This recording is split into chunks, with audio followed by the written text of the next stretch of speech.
зөвхөн математикийн бодлого хараад л сургуулаа хаймаар санагдаж байна уу? Заавал судлах ёстой ганц математикийн хичээлээс болоод 30 түнчин унчихгүй гэхээс айж байна уу? Тэгвэл сандрах хэрэггүй. Та ганцаараа биш шүү.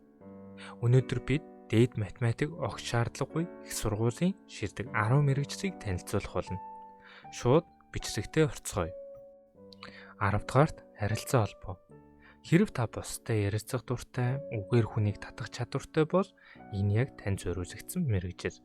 Олон нийтийн харилцаа буюу PR, хэвлэл мэдээлэл, эсвэл өргөн нэвтрүүлгийн салбарт ажиллахад таны бодох ёстой хамгийн хэцүү тэгштгэл бол зүгээр л ярианыхаа цагийг хэрхэн зөв тохируулах явдал байх болно. Айлгуур энд огт хэрэггүй. 9-дүгээрт англи хэл болон утга зохиол. Тооны машиныг сонгодог зохиолоор солих цаг ирлээ. Утга зохиолын оюутнууд ном уншиж, их зохиол дүн шинжилгээ хийж, эссе бичихэд цагаа зарцуулдаг. Хэрэв та X-ийг олохын оронд Шекспирийн зохиолд анализ хийсэн 10 хуудас бие даалт бичгийг илүүд үзэж байвал энэ мэрэгжил таныг дуудаж байна. 8 дугаарт график дизайн багтлаа. Энэ мэрэгжил нь математикийн бус харин гоо зүйн асуудлыг шийдвэрлэхэд чиглэдэг. Та өнгөний зохицол, типографи, бүтцийн дизайн дээр ажиллахад болно.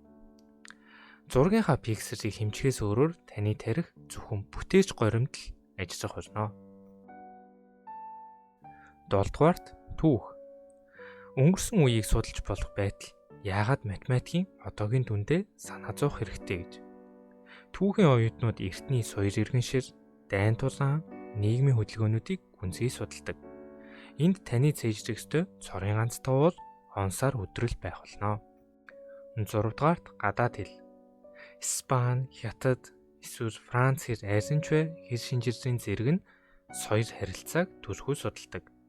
Гол төлөв дүрмийн зохицол, үгийн сан дээр төвлөрөх бөгөөд энэ нь таныг математикийн тэмхээс маш хол байлгах болно.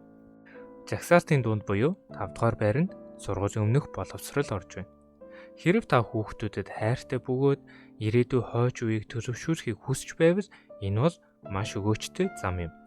Хэдийгээр та цэцэрлэгийн хүүхдэд 10 хүртэл тоолж сурах хэрэгтэй боловч өөрөө дифференциал тэгштгэл бодох ямар ч шаардлага гарахгүй.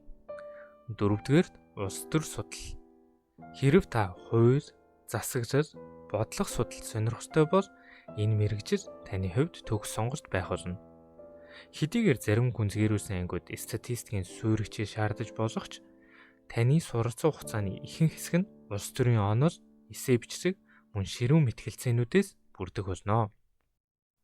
3 дугаар байр нь дүрслэг урлаг болон театр. Уран зураг, уран баримт, жүжиглэх урлаг, найруулга, эдгээр мэрэгжил нь системээс цугтах хамгийн шилдэг сонголт юм. Таны бие даалтууд бодит бүтээл туурвах, тайзан дээр тоглох зэрэг л байна. Таны хийх цорын ганц тоолох үйлдэл бол бүжгийн хөдөлгөөн эхлэхээс өмнө 5, 6, 7, 8 байх болно. 2 дугаарт сэтгүүл зүйн. Хэрэв та сайн мэдээ, үйл явдлын араас мөшгөх дуртай төрөлхийн судлаач хүн бол сэтгүүл зүйн маш хурцтай бөгөөд бүхэлдээ бичих хур чадварт суурилдаг. Та ёс зүй, мэдээ сурвалжлага, хэвлэл мэдээллийн хууль эрх зүйг судлах болно. Математик үү? Хичээлийн хөтөлбөрт лав багтахгүй. Тэгээд эцэст нь математик дургүй хүмүүс зориулсан номер 1 мэрэгжил бол философи буюу гүн ухаан.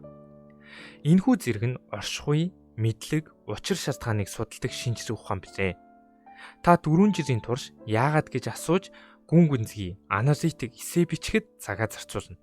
Энэ нь логик сэтгэлгээг маш их шаардагч ямар ч тоо баримтгүй байх болно.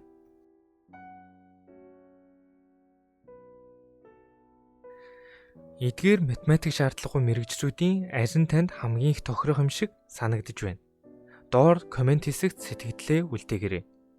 Хэрэв энэ бичлэг таныг бүтэн удирдлын турш интеграл бодохоос аварсан бол лайк дарж их сургуулийн талаарх илүү их зөвлөгөө авахыг хүсвэл subscribe хийгээрэй. Дараагийн бичлэгээр уулзцгаая.